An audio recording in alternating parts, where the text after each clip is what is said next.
জাতিসংঘের শান্তিরক্ষা মিশনে অংশ নিতে আফ্রিকান রিপাবলিকে যাচ্ছেন বিমান বাহিনীর ১২৫ সদস্য।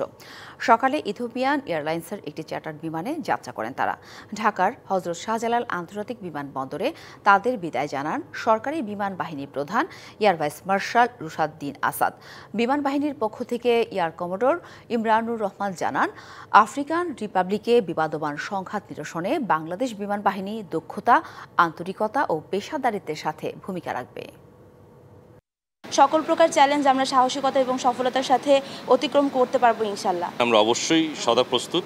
আমাদের দেশেও যদি কোনো সময় এই যে কোনো ধরনের প্রতিরক্ষার কাজে কোনো সহযোগিতা দরকার হয়, আমরা সবসময় প্রস্তুত আছি। যাওয়ার পরে ফর্মালিটিসগুলো আছে, সময় লাগবে, ধৈর্য ধরতে হবে। ওখানে first impression is the best impression.